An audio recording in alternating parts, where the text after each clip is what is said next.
ಏನಮ್ಮ ಹೇಳ್ತಿದ್ಯಾ? ಹೌದು ಕಣೆ, ಅವನಿಗೆ 40-50 ವರ್ಷ ಆದಮೇಲೆ ಅಂತೆ ಮತ್ತೆ ಮದುವೆ. ಅದಕ್ಕೆ ನಿಮ್ಮ ಅತ್ತೆ ಅವಸರ ಮಾಡ್ತಿದ್ದಾರೆ. ಅಪ್ಪ, ಇದಕ್ಕೆ ನೀವೇನು ಹೇಳಿದ್ರಿ? ತಲೆ ಎತ್ತಿ ಅಪ್ಪ, ಏನು ಹೇಳಿದ್ರಿ? ಪುಟ್ಟ, ನಾನು ಹೇಳೋ ಅಷ್ಟು ಹೇಳಿದ್ದೀನಿ ಪುಟ್ಟ. ಪ್ರೀತಿ ಓದ್ಬೇಕಂತ. ಆದರೆ ನಿಮ್ಮ ಅತ್ತೆನೇ ಕೇಳ್ತಿಲ್ಲ.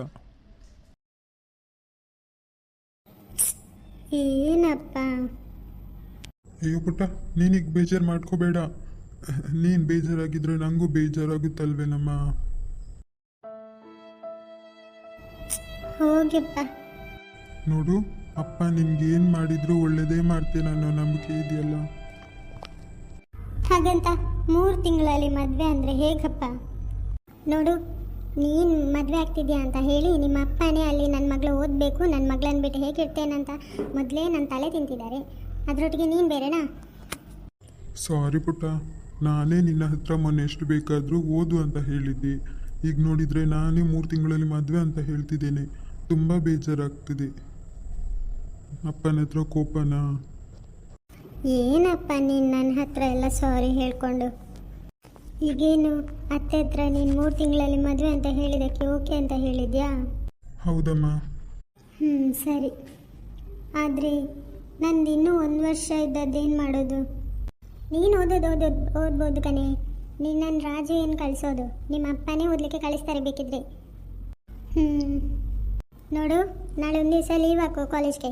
ನಾಳೆ ಅತ್ತೆ ಮನೆಯಿಂದ ನಿನ್ನ ನೋಡಲಿಕ್ಕೆ ಬರ್ತಾರೆ. ಸರಿಮ್ಮ. ಏನೇ ಇದು? 3 ತಿಂಗಳಲ್ಲಿ ಮದುವೆ ಅಂತ ಹೇಳಿದ್ದಕ್ಕೆ ಮಗಳ ಮುಖದಲ್ಲಿ ಹೀಗಾಗ್ತಿದೆ. ಫುಲ್ ಬೇಜಾರಲ್ಲಿದ್ದಾಳೆ. ಅದೇನಿಲ್ರಿ, ಅದೇನು ಹೇಳಿ ದೊಡ್ಡ ಮಹಾ ವಿಷಯ ಅನ್ನೋ ಹಾಗೆ. 3 ತಿಂಗಳಲ್ಲಿ ಮದುವೆ ಆದಮೇಲೆ ನಾವೂ ಶಾಕ್ ಆಗಿದ್ವಪ್ಪ.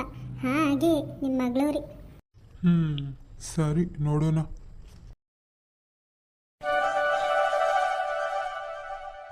ನೀನು ಯಾಕೆ ಈಗ ಓಡಾಡ್ತಿದ್ಯಾ?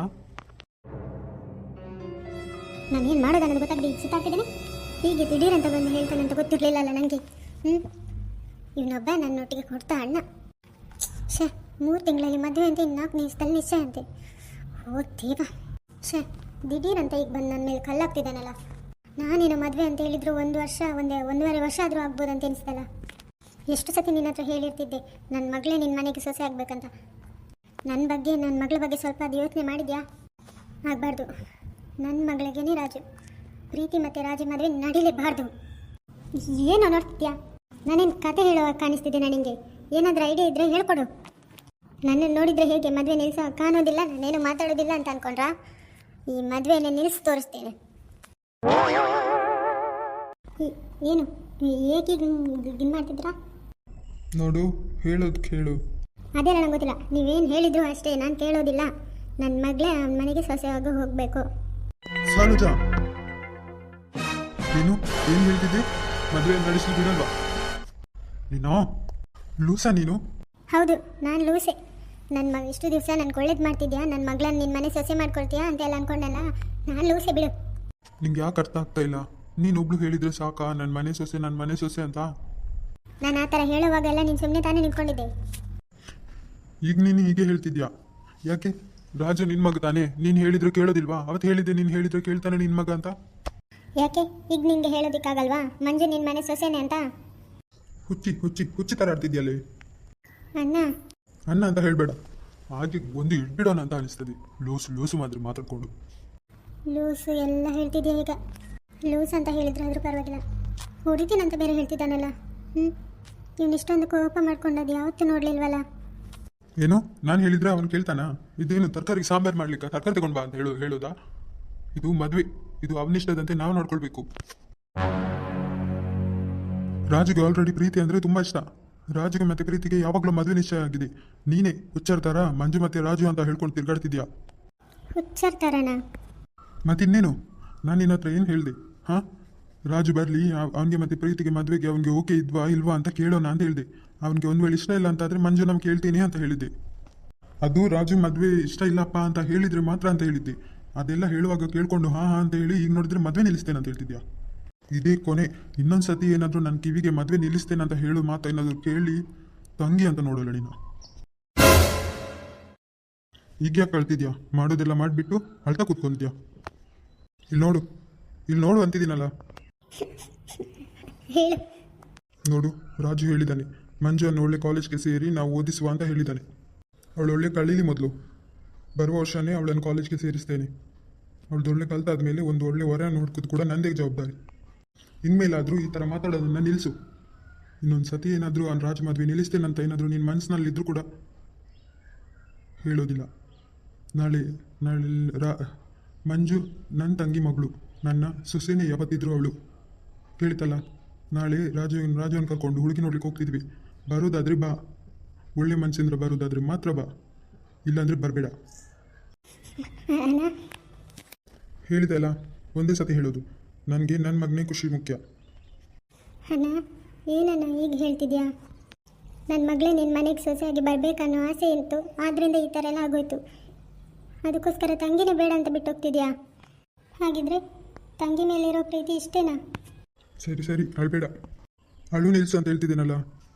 ನಾಳೆ ಬೆಳಿಗ್ಗೆ ಬಂದುಬಿಡು. ಸರಿನಾ? ಸರಿ ಅಂತ ಹೇಳು. ನಾನು ಮಾತಾಡಿದ್ದೆಲ್ಲ ಏನು ಮನಸ್ಸಲ್ಲಿ ಇಟ್ಕೋಬೇಡ. ಸರಿ, ನಾನು ಇನ್ನು ಹೊರಡ್ತೀನಿ. ಹಾಗೆ ನಾವು ನಾಳೆ ರಾಜುಗೆ ಮದುವೆ ಹೆಣ್ಣು ನೋಡ್ಲಿಕ್ಕೆ ಹೋಗ್ತಿದ್ದೀವಿ. ನೀವು ಬಂದುಬಿಡಿ. ಹಾಂ ಸರಿ ಸರಿ, ನಾನು ಇನ್ನು ಬರ್ತೀನಿ.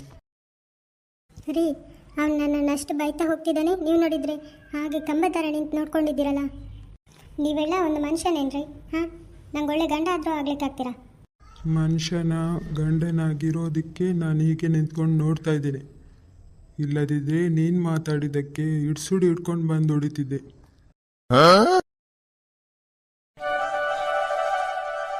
ಎಲ್ಲಿದ್ದೀರಾ? ರೆಡಿ ಆದ್ರಾ? ಹಾಂ ರೀ, ರೆಡಿಯಾಗಿದ್ದೀವಲ್ಲ. ಅಯ್ಯೋ, ನಿನ್ನನ್ನು ಯಾರು ಕೇಳಿದ್ರು? ರಾಜು ರೆಡಿ ಮಾಡಿದ್ಯಾ ಕೇಳಿದ್ದು. ಇದ್ಯಾಕಯ್ಯ ಈಗ ಮುಖಂಡ್ ಮಾಡ್ಕೊಂಡಿದ್ಯಾ? ನಿನ್ನ ಮಗನನ್ನು ನೋಡು, ಸ್ವಲ್ಪ ಹಿಂತಿರುಗಿ.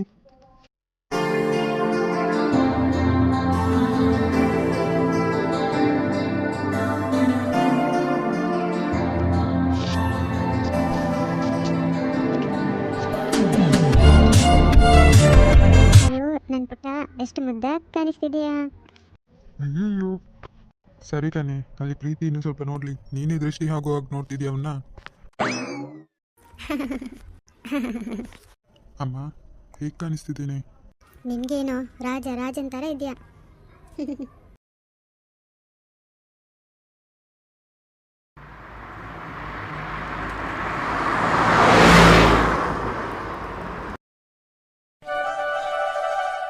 ರೀ ಸ್ಟಾರ್ಟ್ ಮಾಡಿದ್ಲಾ? ರೀ, ಇವರು ಹೊರಟ್ರೇನ್ರಿ? ಎಷ್ಟು ಸತಿ ಕೇಳಿದೆ ನನ್ನ ಹತ್ರ ಹೇಳು.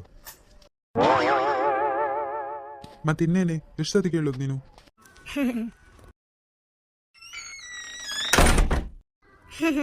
ಲಲಿತಕ್ಕ ಅವರೇ, ಬನ್ನಿ ಬನ್ನಿ, ಎಲ್ಲರೂ ಬನ್ನಿ. ಹೇಗಿದ್ಯಮ್ಮ ಚಿನ್ನಿ? ಹೋ, ಐ ಆಮ್ ಸೂಪರ್. ಅಕ್ಕ ಎಲ್ಲಿದ್ದಾಳೆ ಆಂಟಿ? ರೂಮಲ್ಲಿದ್ದಾಳಮ್ಮ, ರೆಡಿ ಮಾಡ್ತಿದೀಯಾ? ಹೋಗು. ಹೌದು, ರೆಡಿ ಆದ್ಲಾ ಇಲ್ಲ ನಾವೇನಾದರೂ ಹೋಗಿ ಹೆಲ್ಪ್ ಮಾಡ್ಬೇಕಾ ಅವಳಿಗೆ? ಅದನ್ನು ಕೇಳೋದೇನಿದೆ, ಹೋಗಿ. ಹೌದು, ಹುಡುಗನ ಮನೆಯವರು ಎಲ್ಲಿದ್ದಾರಂತೆ? ಇದು ಬಂದ್ರಂತೆ, ಈಗ ಬಂದ್ಬಿಡ್ಬೋದು. ಬೇಗ ರೆಡಿ ಮಾಡಿ ಆಯ್ತು ಅವಳನ್ನ. ರೀ, ಇವತ್ತೆಷ್ಟು ಖುಷಿ ಆಗ್ತಿದೆ ಗೊತ್ತಾ?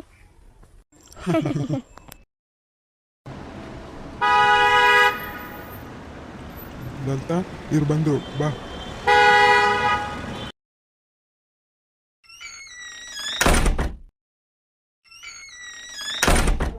ಬನ್ನಿ ಅಕ್ಕ, ಬಾವಾ, ಅತ್ತೆ, ಮಾವ, ಹೇಗಿದ್ದೀರಾ? ಚೆನ್ನಾಗಿದ್ದೀರಪ್ಪ, ಹಾ, ನೀನು ಚೆನ್ನಾಗಿದ್ದೀವಿ. ಹೇಗಿದ್ದೀಯಾ? ಹುಷಾರಿದ್ದೀನಿ.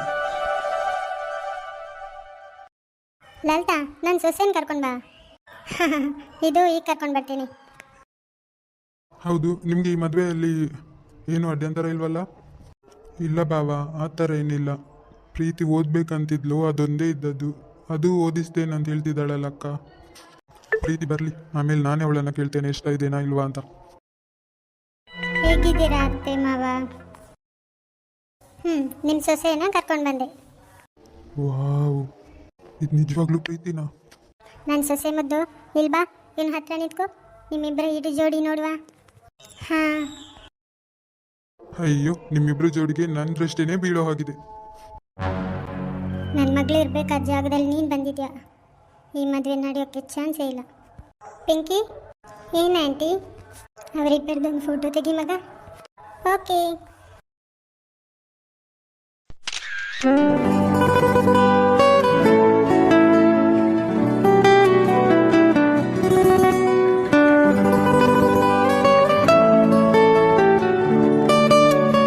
ಸರಿ, ಇನ್ನು ನಿಶ್ಚಯ ಹಿಡ್ಕೊಳ್ಳೋಣವಾಗಿದ್ರೆ 4 ದಿವಸ ಆದಮೇಲೆ. ಪ್ರೀತಿ, ಹೇ ಪ್ರೀತಿ, ಹಾಂ ಹೇಳು ರಾಜು. ನಿನಗೆ ನಾನು ಇಷ್ಟನಾ? ಯಾಕೆ? ನನ್ನ ಕಡೆ ನೋಡೋದು ಕೂಡ ಇಲ್ಲ ನೀನು. ನನಗೆ ಈ ಮದುವೆ ಇಷ್ಟ ಆಗಿದೆ ಅಲ್ಲ, ಅದಕ್ಕೆಲ್ಲ ನಾನು ರೆಡಿಯಾಗಿರೋದು. ಓದಬೇಕಂತಿದ್ದೆ, ಓದಿಸ್ತೇನೆ ಅಂತ ಹೇಳಿದ್ದೀರಂತೆಲ್ಲ. ಹಾಗಿದ್ರೆ ನಾನು ಇಷ್ಟ ಇಲ್ವಾ? ಹಾಗೇನಿಲ್ಲ ರಾಜು, ನಮ್ಮ ಅಪ್ಪ ಅಂದರೆ ನನಗೆ ಇಷ್ಟ ಅಷ್ಟೇ. ಅವ್ರು ಮಾತು ಕೊಟ್ಟಿದ ಮೇಲೆ ನಾನು ಅದನ್ನು ಪಾಲಿಸ್ಬೇಕಲ್ಲ. ನನಗೆ ನೀನು ಇಷ್ಟನೇ. ಸರಿ ಅಕ್ಕ, ನಾನು ಹೂ ತರ್ತೇನೆ, ಹೂ ಮುಡಿಸಿ. ಹಾಂ, ಬೇಗ ಬೇಗ. ಹಾಂ, ಈಗ ನನ್ನ ಸೊಸೆ ನೋಡಿ ಎಷ್ಟು ಮುದ್ದಾಗಿದ್ದಾಳಂತ. ಸರಿ, ಇನ್ನು ನಿಶ್ಚಯ ಯಾವಾಗ? ಗಜೇಂದ್ರ, ಇವತ್ತು ಭಾನುವಾರ ಅಲ್ವೇನೋ, ಇನ್ನು ಮಂಗಳವಾರ ಇಡೋಣವಾ?